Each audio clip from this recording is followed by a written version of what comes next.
Welcome to Felicia. Hi, Felicia. Hi, Felicia.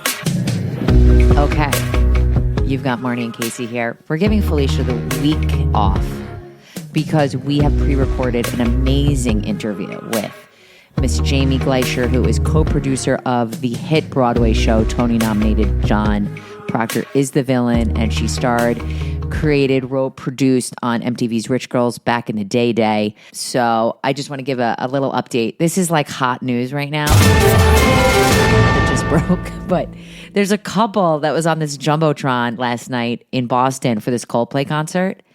And Chris Martin, they hid. And then Chris Martin's like, what are you, having an affair? And I've got some boots on the ground there. My boy, Eric, who was at the concert, just said that everybody with them got fired because they worked together. So if they work together, yeah, that is crossing a big line. Even the people that weren't involved in the affair? What about? I don't know. Maybe. I don't know. I think we obviously there's going to be some digging before we say that everybody in the video was fired. I feel should we validate that, or are we trusting your source in Boston? No, this is just hot off the presses. Head of HR, director of people, CEO, all got fired. I'm going to take it to the internet and we'll look into this. But if you haven't seen the video, fact check this. I feel like I will. Yeah, we're putting it out there. We're making assumptions. It's fine. But I'm not into having affairs. But if one were to have an affair, I would never go to a public setting.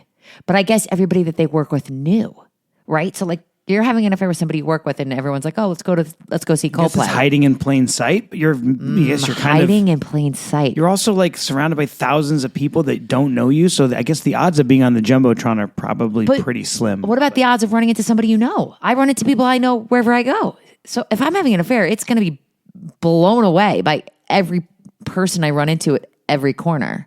But I wouldn't be holding hands and like they were arm in arm. Yeah, if I was having an affair, I'd probably take a date to I don't know, like a Burger King in Riverhead or something. Just wouldn't go to Coldplay where a lot of people are going to go. So I just find this very interesting. What else is happening? We did watch the Trainwreck. I'm really into this Trainwreck series. Trainwreck Balloon Boy. I enjoyed it thoroughly. I mean, I feel like everybody remembers this story. I don't remember the specifics, but this is, it's wild that it's still when you say Balloon Boy, people remember who it is. I got a quick, interesting story about the Balloon Boy situation. My best friend worked for this guy, Richard Heaney, as an editor, because Richard Heaney used to own a production company, and he started his own company and took some clients from Richard Heaney, and this man tried to systematically ruin my friend's life. So it was wild that this is a known story in our circle. Yeah, and so it's wild that 2 years later, after all this went down, suddenly this dude's on the news, chasing his son in a homemade flying saucer. So definitely go watch the. Yeah, I mean, do we want to spoil it? That I think everybody kind of knows the story. He wasn't in the balloon. It wasn't a balloon. It was like a UFO saucer. Yeah, but it was a helium-filled balloon. It's wild, and these poor kids and this poor woman. It's such a mess, but this guy does scream reality TV. Oh, and yeah, he was on an episode of Wife Swap, and he is, as we say, television gold. But what I'm really enjoying about Trainwreck in general is that it's only an hour.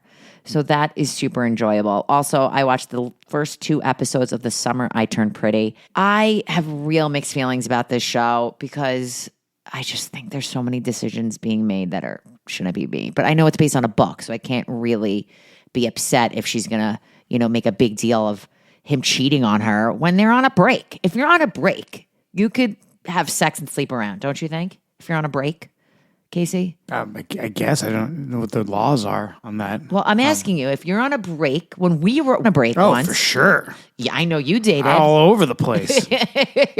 I know for a fact when we were on a break, you tried to hide it from me, but you were dating somebody. I was casually hanging out with people, sure, but because we were on a break. We weren't even on a break. We had broken up. Right, that's not, yeah. Yeah, that's not a break. But that's what happened. They broke up. Anyway, look, now The Summer I Turned Pretty is going to drop once a week. So, yeah, it's just another show to get into. I just feel like there's not much on right now, but I started binging. I'm not really binging it because it's a slow binge. The Dallas Cowboy Cheerleaders Season 2. And Felicia, if you're listening, and you better be listening, I got to say, you're like, I can't watch that.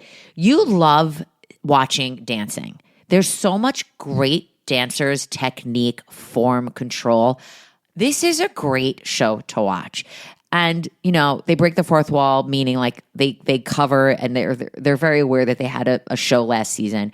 I'm into it. I'm only on episode 2. That's what I'm going to be doing this weekend. Well, besides some other things, but yeah. Yeah, I mean, in general, you're enjoying your summer without the I boy home? am having a great summer. It's been a really great summer. We obviously miss our son. But miss him very much. We did just find out he got a lead in the show 101 Dalmatians. He is Pongo. He's Pongo. I've never seen Marni so happy, not even on our wedding day. Then when we got a letter in the mail where Lennon got one of the lead roles in the camp play. So... these are just. You think I was? He will succeed where Marni failed. Do you want to tell the story about when you lost the lead in the camp play? Camp play. So I feel like this is where Lennon is going to succeed. Where he's going to pick up the torch. In 1992, our camp had a big drama department. We had like the younger camp play, the middle, the upper. All camp was and then all camp was everybody, and they were doing Annie. And I was like, oh my God. It's the role you were born to play. This has got to be me because I was in the younger division. You have red hair. I could be Annie. And I was devastated because not only did I not get Annie, Annie was given to a boy named Ari Socher, who's now a dentist in Florida. Let my people go. Of course he is. And they called it Arnie. Wow. They changed the name of the play. Arnie. And they didn't give you the role. Ari, you're very handsome now. You've really grown into a fine young man. Jesus Christ. You want to take him to a Coldplay concert? What's going on here? I just want to know what did it do for him that he was Arnie? But he performed. He was always successful, handsome man now. So apparently it gave him the confidence.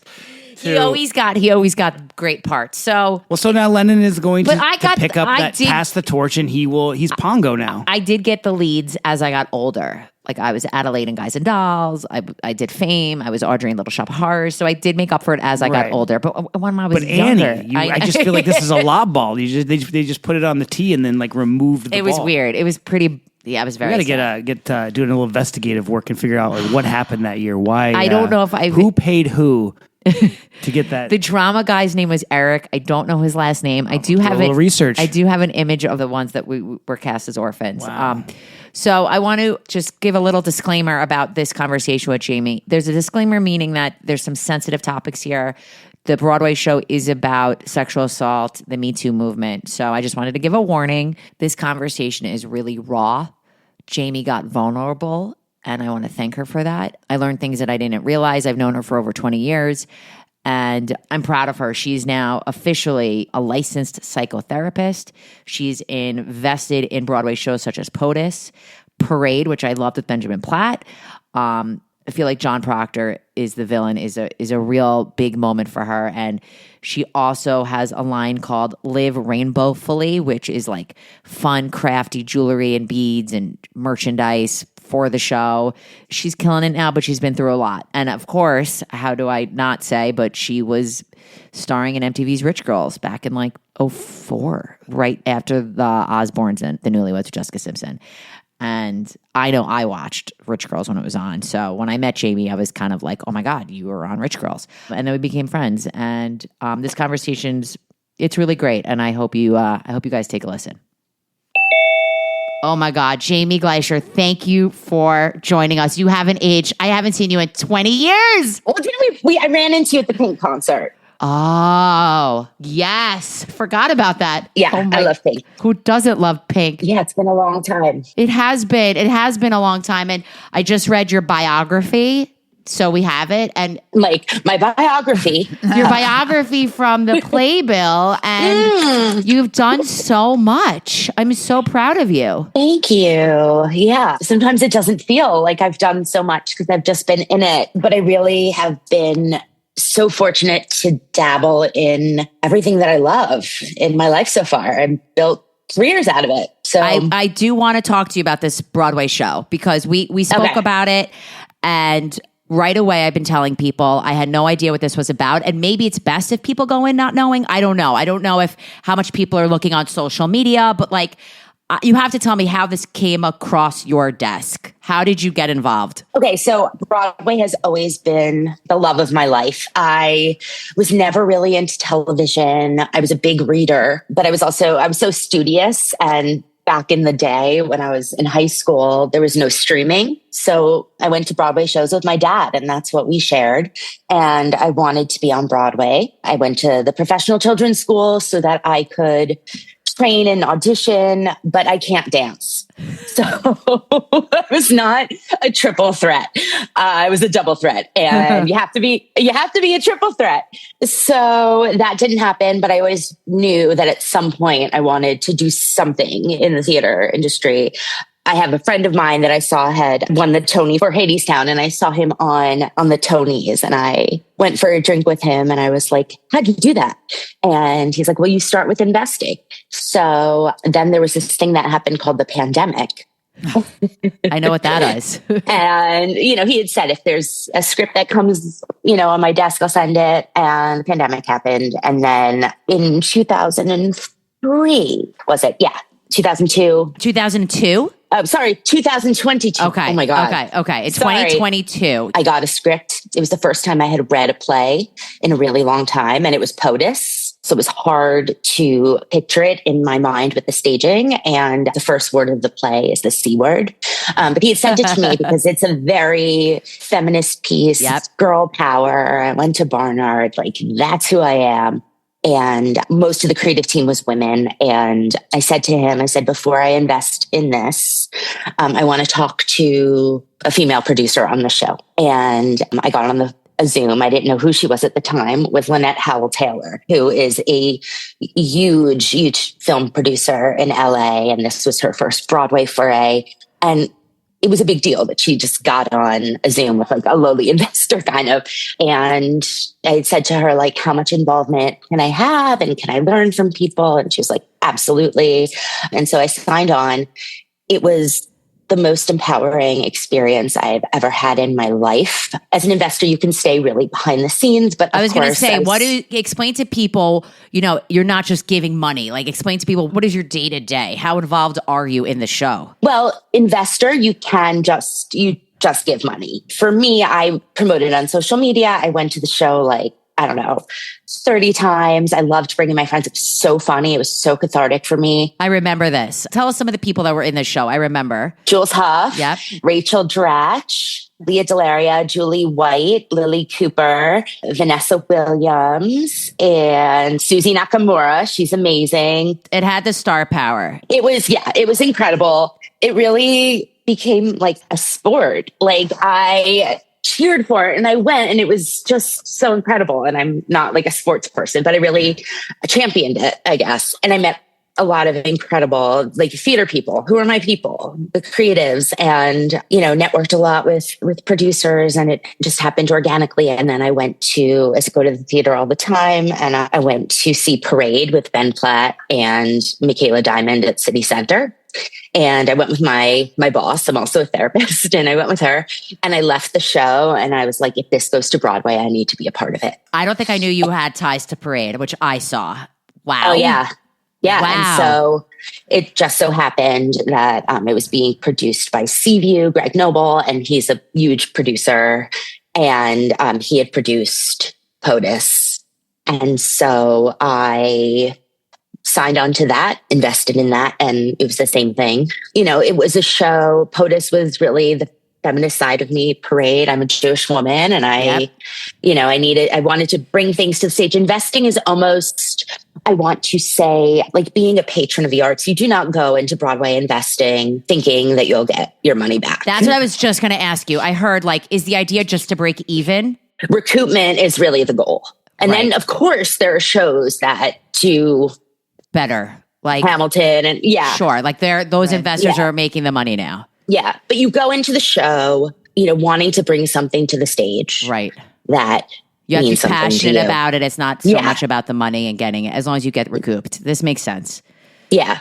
But I was so proud of the shows that I brought to the stage, POTUS, because it was feminist and political and then nonpartisan, but it was a comedy. And during, that was a tough time. I remember at that period. It was a tough time, but the show was so, out there. There's this president who's just like lost his mind. And it was like you couldn't not picture Trump. Like it was, was so, but Parade, it was before October 7th, but it was so powerful for me to get that story out there.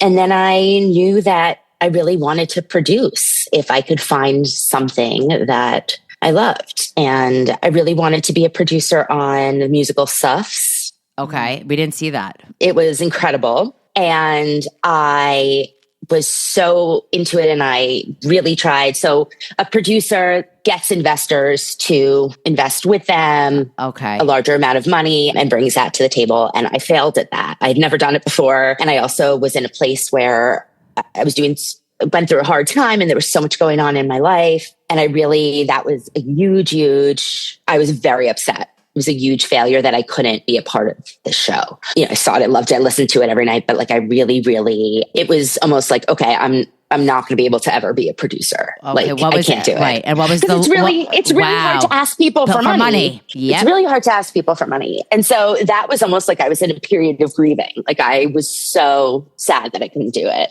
And then I went through a very difficult time and I was going through I was seeking justice for something that happened to me, my own Me Too story. And so I was immersed in that. That's a whole other story. But it's a big part of why I chose to produce John Proctor's The Villain. I had read the press release saying that there was going to be a play about teenagers, Me Too, and it was going to star Sadie Sink. And I was like, oh my God, that sounds right up my alley. And then I remember Jaime, like, you can go see it, but like, chill out, And the next morning, I had gotten emails from 2 female producers that I knew who sent it to me without me even asking for it. Wow. Yeah. And I was like, no, I can't do it. Like financially and like just all of that. I just couldn't, I said no. And I had read the first couple pages of the script and then I stopped reading it. I put it down because I was like, I love this too much. And I know that I can't be a part of it in that way. So I'm not even going to read it and tempt myself because it was so torturous to want to do Suffs and then not be able to do that. So I didn't read it. And these producer friends they kept trying to get me to read it and I was like, I can't do it. And then things took a turn around March where my life was in a better place and my Me Too, I saw justice and I was I felt empowered. And I knew also that after my experience, I wanted to do something for other women, but I didn't want to just go out and tell my story because I'm a very private person. And it was, but I knew there was something that I would want to do, get involved maybe with, an organization. And so I took a meeting with Jillian Robbins, who's wonderful. She's at Wagner Johnson Productions. They are lead producing it. And I figured that I had missed the boat for John Proctor because it was March and it was opening in April. Okay, so was it in previews yet? No. Okay. No, it was way before it was before previews, but I thought I'd missed the boat for that. And I wanted to hear what else was going on. It's fun to hear what's coming to Broadway. If there was something that was up my alley, I was like, okay, I got to finish the play before I meet with her. Like I can't, Yeah. I had just told that like I didn't have time and this, which was true. I was doing a lot of other things. I read half the play. Then I went back and I was so shaken that I read the first half of the play again because there's a twist in the play. It resonated. And I didn't catch it. And I was just like, oh my God. I was so shaken. And then of course I read the whole thing and then I read it again and it was the best thing that I had ever read. And a lot of people, most people like, it's the best thing that I ever saw. If you've seen it, I highly, highly recommend getting the play. You can buy it. Kimberly Bellflower's play. It's in print. Oh, like reading the play. And reading it because it is written in such incredible prose and form. She doesn't use capitalization and it's so beautiful. Like a new way to see the show. Interesting. It's so beautiful to read, but also the stage direction is... Did she write that last number? Did she write that? There is a no. Yes, she wrote the number, but it was choreographed by Tilly Evans Kruger, who is in The Outsiders, and she's just incredible. So it did not have like I didn't see the actual last scene, the dance, until the invited dress rehearsal. I'd seen a tiny bit in rehearsals, but So once you realize the script, it's great. Were you able to get your co-producer? Does that mean you succeeded and got other people to invest? no, I did it myself. You could get if you invest enough money? Yeah. I did it. I decided to do it myself. I was in talks. I came very close with another friend who's a producer, like a TV film producer. And she was very, very, very interested in doing it with me and loved it. But it was just it needed to be a very quick decision. Okay. So And you now invest in a certain amount So of I money. did it So myself. now you have this title. You're not just investor, you're co-producer. And co-producer, but because of the content of it, of the Me Too angle and putting, a piece of art like that into the world, I was like, I'm doing it myself because this is what I want to do for other women. It was so personal This for is you. This is part of my justice. This is just, it aligned with my life in such a profound way. I'm also a psychotherapist for adolescents. I also had a rough adolescence. So it aligned. It was me. I realized, after I read it, I was like, I have to do this. And I remember walking to Starbucks. It was a freezing day and just thinking about what my life would be like if I was able to say I was part of it. And I hadn't been that happy in so long, and I knew I needed to do it. So Wow. It is very, very meaningful for me. And what have you been doing now with the show? Like what, as a I'll co-producer? also say, right. So the producer title was very important to me because back in the day I had done a reality show I wrote and conceived, but I also was given the producer title, and I was not ultimately proud of the show. We're going to have to talk about that. We will. But it was also, I never wanted to talk about the show, but it was pretty insane that I was a 17-year-old Yep. MTV producer. That's kind of, unheard of. And I was never able to be proud of it or tell people about it because I never wanted to talk about it again. So there I am. This is what I get to produce and put into the world. So You're proud of it. I have to say, this blew me away. It shook me. I'm like, I don't want to spoil it for people, but I want to reread The Crucible now. I performed in The Crucible in 9th grade. My mother reminded me. I was like, even more important than The Crucible, read Kimberly play. Bellflower. I gotta find the play. So can I read the play? I'll send it to you. Okay. I will mail it to you. I would love that. Yes. I will mail it to you. I will get it at the theater and mail it to you. You know what I loved about this show? First of all, the casting was very diverse. I thought that was great. The acting, I want to call them kids, like they were younger. They were fantastic. Also, there was a lot of laughter. This was an audience laughing all the time. I was like, is this a comedy? So the experience of, as a co-producer, I was able to go to some rehearsals, but you only go to little 15-minute increments. So I wasn't really able to see it come to life. What I will say is that when I read the play without seeing it, the multiple times that I did, because of the experiences that I've been through, there were some funny parts, but I didn't view it as a comedy. Right.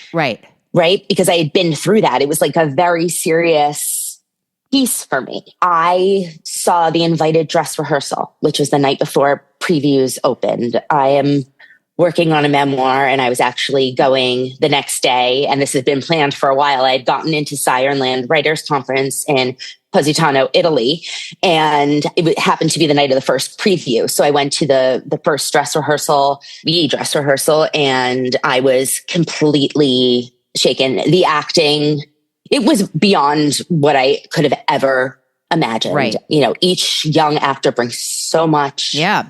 They were all fantastic. Role. They all steal the show. Yes. In their own way. They do. And the final scene, I couldn't even imagine. I have a business called Live Rainbowfully. We want to hear about that. I brought that up. Yeah. Jamie, I was like, if I the had end of the show, the lighting, I think everyone knows by now that a song is Green Light. Which my mom did not know.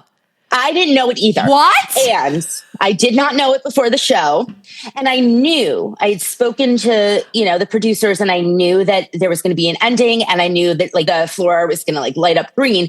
But what I didn't realize was that the lighting is also rainbow. I didn't know that. And yeah. I didn't catch that. And there's a cathartic, and that was what it felt like to seek justice for me. I was in tears. The people that I went with were in tears, and it blew me away. And then I went to this writing conference, and then I came back and I went to see it as a preview. And it happened to be a performance for the DOE, the Department of Education, and it was filled with 750 the capacity high school students in New York City, many who have never seen a Broadway show before. Wow. And I was standing in the back with the other producers and Kimberly Bellflower and Danya Tamor, who's our incredible director, and watching these teenagers experience this show was, I can't even tell you, especially me for like the first time with a full theater, these kids were screaming because a lot of them hadn't ever been to a Broadway show. Like they didn't really have etiquette, which was great, but they were like, oh my God, holy fuck, blah, blah, blah, blah, blah, like beyond. And that was when I realized, wow, this is really going to change. It's actually theater for in terms of getting young people there. Young people need to see this show. Teenagers need to see this show. You're right. And they are. And they're coming in droves, and they are, everyone who sees it, a lot of people, cry, and it's just incredible. It's been just the best experience. How was the Tonys? The Tonys were amazing. So we were the most nominated play of the season. Wow. Fabulous. Which is, the fact that a show about Me Too and teenagers, written by a woman, directed by a woman, it just, to be the most Tony nominated play was incredible. It was the best Broadway season, I think, that ever was. It was Did it win so incredible. Did it win any awards? It did not. But it did not. It put you guys on the map. Yeah, we almost shut up, but we had, the most Tony nominated. That's huge. The plays that won Purpose, Pulitzer Prize winning, everything, was really, there was a lot of diversity in the race, and it was just an incredible season for LGBTQ. And it was amazing. Fun tidbit. Tell me what celebrities, besides Reese Witherspoon, because I saw that yesterday, what celebrities have been in the audience of this show? Oh, so Gloria Steinem. Ooh, that makes sense. I love that. Gloria Steinem. That is the one feminist, but Gloria Steinem signed. There's a feminism club. She signed Beth's binder. Beth is incredible at Fina Straza. She's just like the wonder kid of the show. She's 19 and she's brilliant. And Gloria Steinem signed the binder. So when Fina is on stage with this binder, it's signed by, it says, I think, Here's to Witches. My favorite sighting, and I happened to be there that night, was Gerard Butler. because here's the thing, 7 years ago, would not I was expect at this. Well, here's the story. I was at LAX a couple years ago. It's 7 years ago. And I had just adopted, I rescue dogs and a 3-legged Chihuahua. And I was on the curb trying to, get her to pee before getting on a flight to New York. And this man came over to me and he was like scruffy, whatever. And he got down on little Bug's level. She's like 6 pounds. And at the time people were stealing dogs in LA. I remember this. You would hear, little dogs.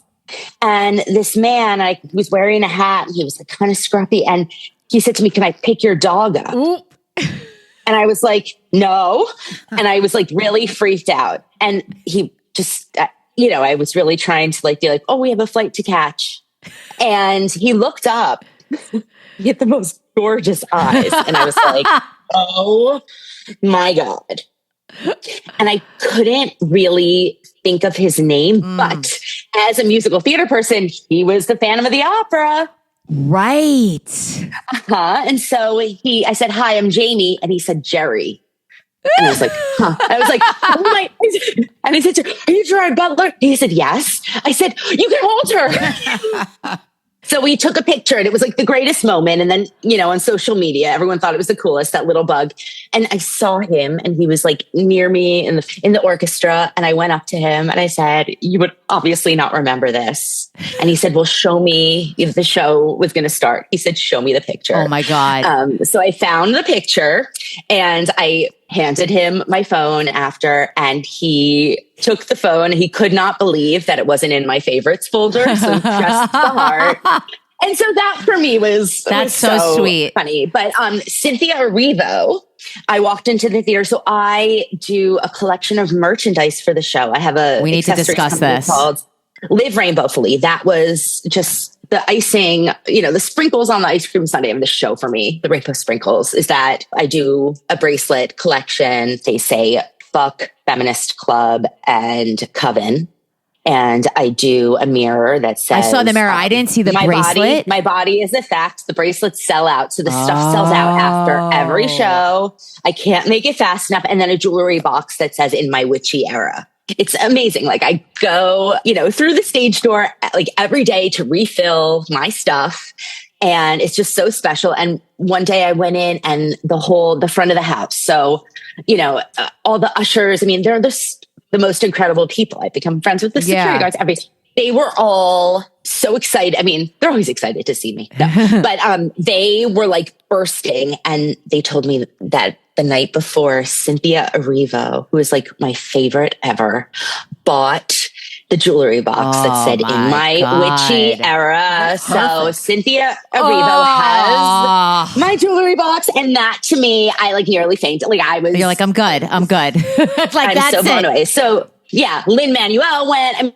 It's. I got to tell you, if you don't follow, tell everybody the handle for Live Rainbowfully. It's at Live Rainbow. And then fully, Fully. That is a word that I invented. I love it so much, and there's so much I would buy for the daughter that I don't have. It's all rainbows and so nostalgia great. And you're doing like collabs with like Stony Clover, like you're going to the Hamptons, like you're like that's really hit the market. Clover, when Stony Clover emailed me and said, "Will you come bring a trunk show to the Hamptons?" I was like. I cried. I took a selfie of myself crying and put it on my Instagram. Are you able to? Are you able to keep up with the demand? I had no chill. No, I'm not. And then Stony Clover, I went for a weekend. And then last summer, they had me go back like every weekend to bring a bead bar, and it was sell out. I cannot. So between the memoir that I'm writing and the producing and my therapy, I'm in a group therapy practice. So I have a whole caseload of clients that I see. Oh my God. I have not been able, I do everything myself, but it takes time and energy to hire. And I have not been able to sit and do that. And I have to, but I don't have the time. So I cannot keep up with the demand, but I do the best that I can. And my customers have been incredible, and they know that I do the best I can, and I'm learning, and I love it. This came out of a very dark time of my life, and it saved me. And this is something AI can't do. AI can't make jewelry, you have to hire a person. Yeah, it started as bracelets and necklaces. Then it became what I call the masklet, which was a mask chain for kids. And then adults started wearing them with charms on them. And an incredible brand called Pink Chicken, children's brand, had seen it. My neighbor was wearing one and went into the store in Amagansett, and the owner was there. And she called me right away, which was like, oh my God, Pink Chicken's calling, and asked me to do a collection for her back to school collection to match. And it sold out immediately. Wow. And then began my, relationship with Pink Chicken after, thank God, knock wood, the masklets were not needed anymore. Right.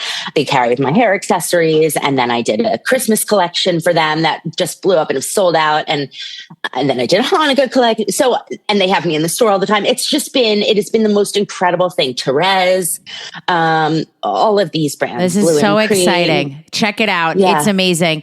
Jamie, we almost have to go, but I have to ask you about MTV's Rich Girls. When I met you, I think it was in like 2006. So this is Rich Girls came out in 2003, right? Tell everyone what my face is right now. Like, oh man. I have to ask you. I got to tell you, like a lot of the people listening to this podcast recall this was a big show for them. Like people my age, we really loved the show. Like we loved it. It was really one of the first reality show that like had like real people. We weren't celebrities. Right. Cause at this time, voyeurism. This time, just to remind everybody, it was the Osbournes and the Newlyweds. Oh, but Jessica Yes. Simpson. So now we've got Yeah, two we girls took- in high school. Yeah. How did Yes. this come about? Well, my best friend in high school was Allie Hilfiger. And Allie and I were in Nantucket one summer, and we had met randomly at a cafe, Tom, the juice guy. We were drinking Nantucket Nectars, and he was like, hey, that's me on the bottle. And we started talking, and he had bought the surfing channel in Nantucket. There was a surfing channel, and he turned it into NTV, Nantucket Television. And Allie had produced a film, and I was a writer, and he was like, do you guys want to do something for the channel? And we were like, of course. So we decided to do something called In the House, which was basically MTV Cribs, NTV Cribs. And we went to people's Nantucket houses, and it was so much fun. And then I didn't know New York this Magazine, is great. I didn't know this backstory. New York Magazine wrote a blurb on it because it was Allie Hilfiger. I was not in the blurb, which is fine. I wasn't expecting to be. It was just something I did with Allie. And an MTV talent agent saw it and called Allie in for a meeting. Was it Vinny? It was Wendy McSwain who worked with Vinny. Okay. So Vinny was in that department. At this time, just so people know, I was working at MTV I forgot that. 03, I was an intern, but I got hired when I graduated. So I was in that. I know all these people. Okay. Yeah. Christine Cowan. Yeah. Just incredible people. And, to go. So Allie, at that time, she knew that I was writing a book. I was a novel about teenagers. I was inspired by Sex and the City meets the movie 13 because I was so fascinated why I grew up and my friends and I had everything, but we were struggling. And it was just an interesting lifestyle, and writing was how I coped with a difficult time. Eating disorder, depression, all that stuff. And Allie had told Wendy, you should really meet my friend Jaime. She's the brain. I don't, maybe we can do something, but I don't want to do a VJ stuff. And so Allie said, you need to go into MTV and meet Wendy. And I went into MTV and I gave her the first page of the novel that I was writing, and she read it. And she picked up her phone and called, I guess, another department, because it just so happened that Rod Asa, who was the vice president of something there, happened to be in town from LA. Rod came down to Wendy's office and took the paper, and he said, this is the best one sheet that I've ever read. And I said, what's a one sheet? Oh, you wrote the one sheet? You guys weren't paired with a producer at this point? Oh, no, it was just me. Wow. And we developed the show. He said, I didn't know what a one sheet was. I just, Allie was like, bring something to show how talented a writer you are. And I was like, okay, fine. So I just brought the first page, the prologue to what I was writing. And Rob was like, this is the best one sheet we had ever seen, and wanted to do something with us. And so it wasn't supposed to star us. We went around with a camcorder and showed our friends and our life. I mean, it got to the point where we were in Bergdorf's trying to film with a camcorder. They were like, you can't film in here. And now everyone is with their, their phones and this and that. Then MTV had seen our footage and they had me write a bunch of stuff. We wanted to produce it, and that's where we were going. We didn't want to be in it. But at the time, we were high schoolers, and the friends that we wanted, to be in it, their parents were like, absolutely no way. Right. And then they had us do a pilot, but they had us be the talent because we were going to find other people. So we filmed this professional pilot. I remember that weekend we stayed at the St. Regis, and they followed us shopping in my house. What was really interesting was the goal was to get the show. We wanted the green light. Wow. So for 6 months of my life, it was this needs to be greenlit. We need the green light. We need the green light. So again, coming full circle, I had never heard the song Green Light, and it just so happens to be part of John Proctor. And also I would go to the MTV offices all the time, which was 1515 Broadway, which is on 45th and 7th. And guess what? The Booth Theater. Yeah. Actually, also the Schubert, where POTUS was, and the Jacobs, all on 45th. So a full circle moment. But anyway, they greenlit the show. We got the green light, and I was going to Barnard. We had just graduated high school, and they had said, we want you two to star in it. And so it was the Untitled Allie and Jaime project. We went to the school called the Professional Children's School, where it was normal for everyone, we went to school with, was wildly successful even as. And so it was not abnormal that we were meeting with MTV and like, you know, our parents, we were just very driven kids. And really, Allie wanted to be a producer. I wanted to be a producer. It was very cool that like we were 18. I wanted to go to Barnard. And I was like, this is, you know, going to be great for my extracurriculars. So, you know, and there was nothing to really compare it to other than the Osbournes. Right. We ended up getting their Emmy Award winning film crew, but it wasn't like the Housewives had existed. And we knew, you know, what reality TV was. You guys or what really got in it in the beginning. We were like the test. Yeah. There wasn't, I mean, Laguna Beach was derived from our show. We didn't have, you know, hair and makeup. Had I, you know, known what it was like. And then at the time, there was no Perez Hilton and there was no Gawker.com. And so the internet was still building. So after the show. So did you record it the summer going into Barnard? I thought you guys were like high school seniors. Yes. We were high school seniors, so developed it as a high school senior, 17. When I was 18, that's when we signed the contract. They filmed us at graduation our summer before. And the summer during the blackout. Remember the blackout in the city? Yeah. We'll never forget that. Which is pretty incredible. Because they filmed during that blackout. I lived on the 37th floor and there were cameras always there.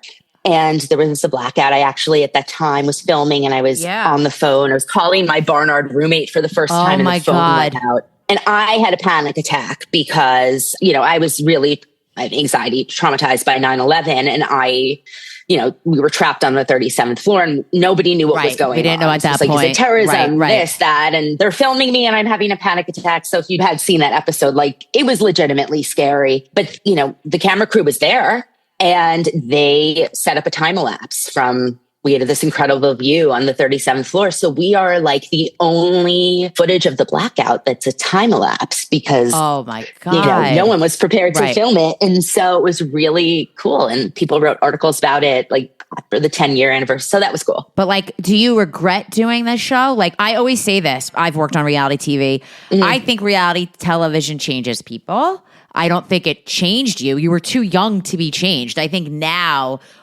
everyone. Oh, you know no, what I mean? It changed me. Can you just explain like what was that impact on? You were so young. It changed me. I actually am in the final stages of a memoir right now about how it really changed the trajectory of my life. I was an insecure teenager. I'd been overweight. I had an eating disorder. Because you became because you were in the public eye now. I was in the public eye now. Allie had a very hard time with it. Our friendship, you know, we ended the friendship. She went and got help. She's written a book. It's in her book. Did they offer you guys another season? What happened? How did this end? Do you know? How did it end? Yeah. Well, Allie went to get help and I was contractually obligated to do all the press and everything. And now I had to do it myself and I didn't have Allie with me. And it was really scary to be in the public eye by myself. And then I eventually started, engaging in some substances to keep me thin and to be, on the red carpet. And then I had a complete breakdown. And I also at that time had,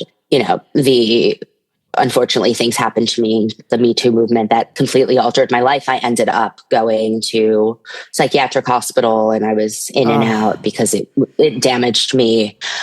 And it was, I'm an adolescent therapist and I'm really interested in, brain development and how, how I was changed from it. So my book is about that. And the worst part of it was that MTV went behind our backs. And one day, it was like the Untitled Allie and Jaime project. They told us that we had rights to it. And we did. We had some editing rights. Although they would, say, leave that in there. Like embarrassing moments. I was like, no, take that out. By the way, very rare to make talent producers and very rare to have producers get final cut. Have editing rights. Yes. Yeah, that was huge. But I would want stuff edited out and they would say, don't you want an Emmy Award? Jaime, put on your producer hat. So there was a lot of manipulation that went in there. But one day we were trying to figure out a title, Allie and I. And one day during filming, like towards 3/4 of the way, I looked at the call sheet and it said Rich Girls. And Allie and I both froze in panic. And we were like, what is this? And they were like, we're just playing with the name. I said, we're like, what is this? And from then on, it was just that was awful. That was the most damaging part. Allie, of course, Tommy Hilfiger, but my father was a very successful businessman, although he was born in 1924 and lived through the Depression. And so he built this incredible luggage store called Innovation Luggage. But it was not the type of wealth that then I was, Paris and Nicole's Simple Life came out. So they called me an heiress, and I'd never heard the word before. I didn't know what a net worth was. I was not on that level. And so it felt like, everyone thought I was, someone different, and it was really, and I wanted to keep up. And, I spent so much money on designer clothing, and I didn't have that money. It was just really, it was crazy. Then I made it my life goal to become as far away from that girl as I could and do things different. But what was really scary too was that everything at the time, I was severely bullied online. People were digging up photos of me from fat camp and writing horrible things about me, and saying I got kicked out of Barnard when I left to go get mental health treatment. It was awful. It was severe bullying. I was suicidal. It was really terrible. And the worst part was knowing that this would live forever on the internet, and there was no way to delete it. And it was just terrible. And so I wanted to be a writer, but then I, wanted to be a psychotherapist. And I was like, I'm never going to be able to do that because my show is on YouTube. Oh, and so I don't know what happened with the show, but it somehow, they did want to do other seasons, but Allie and I were both in such a bad place that, thank God, it was shut down. I got to tell you, I believe you took control back and you took your narrative back now. You did. This is my producing the show. It fell into my lap, and it is a reclaiming of myself in many, many, many ways. And now that I have helped put a piece of art into the world that I feel is so important, the early writing of Rich Girls, that's what I wanted to do. I wanted to take a look at the mental health of teenagers. I didn't want to star us. It was almost a documentary. Yeah. And when my book comes out, you'll see the original emails to MTV and the treatments and the one sheet and how different it is. Is there a potential date for this book release? Do you have a publisher? Right now I'm working with an editor, and I'm working with my favorite writer, Danny Shapiro, has become my teacher. And I'm actually going this weekend to study with her to workshop. God, that's amazing. I was at Sirenland. Yeah, it's really cool. And she had introduced me to her incredible editor, Molly, and I'm working with her. I have an agent. Okay, good. But my whole thing was that I have to finish. It's been very, very hard to write. It started as my college thesis. And so much has happened in my life that I wanted to finish it before I put it on the market. But now I have enough, and I'm in a confident place that the proposal will be done, and I'm going to put it on market at the end of the summer and then go from there. Well, so I did things the opposite I'll way. sign up for the pre-order. It's promising. Jamie, okay. Thank you so much for taking the time, for being so vulnerable, for speaking out and being raw. I really, really appreciate that. And I just, everybody needs to see John Proctor as the villain. I know Sadie's got her closing show this weekend, but there's a new star coming. Yeah, I can't go to the show because I'm going to work on my book, but I'm a new star, Kiara, who's an incredible, incredible actress. And, Sadie has, of course, been incredible star of our show, but everyone who sees it says each oh my God, character I was like, star. So, I didn't think I loved all the girls. Remember the girl? Yeah. I don't remember the character's name. The girl that does the dance with her. Raylene. She was like, Raylene, my mom was Amalia like, I think I know her. She's Amalia from something. Yu. Every Amalia character, Yu. Sadie, I didn't feel was us the star. I felt like they all had their own but Amalia Yu, she was at the Drama League Award along with Kara Young from Purpose. They tie. Amalia Yu is, they're amazing. all, amazing. Fina 19 was nominated for the Tony, so go see it. Go see it. It's not leaving anytime soon, right? No, it was a limited run. We've already extended a month, but with Broadway, it was a limited run. So it's about theater space. So it ends on August 31st, which I'm already grieving, but I know that there will be, iterations coming. There's a lot in the future that's planned for the show. Wow. Yeah. Well, and where can people follow you? That's a good question. So at Jaime Gleicher, which is JaimeGleicher. That's my personal Instagram. And then Live Rainbowfully, which is actually my main Instagram at Live Rainbowfully. And amazing. LiveRainbowfully.com. And great. Hopefully, my book. Good luck. You're doing great. Thank you. I adore you both. Wow, that was a powerful conversation, kind of a little change for us at Hi Felicia. And it was really meaningful. I'm really grateful that Jaime took the time. And John Proctor is the villain, ends in August. It's a bummer, but I'm sure everybody heard the news. It's been recently announced it's going to become a movie, which is awesome. Can't wait to see it. All right, guys. Tune in, please listen, share, like, love, and hopefully you'll hear from us next weekend. Visiting Day is happening for many people, and I hope you all enjoy it. Bye. My Felicia, bye, Felicia.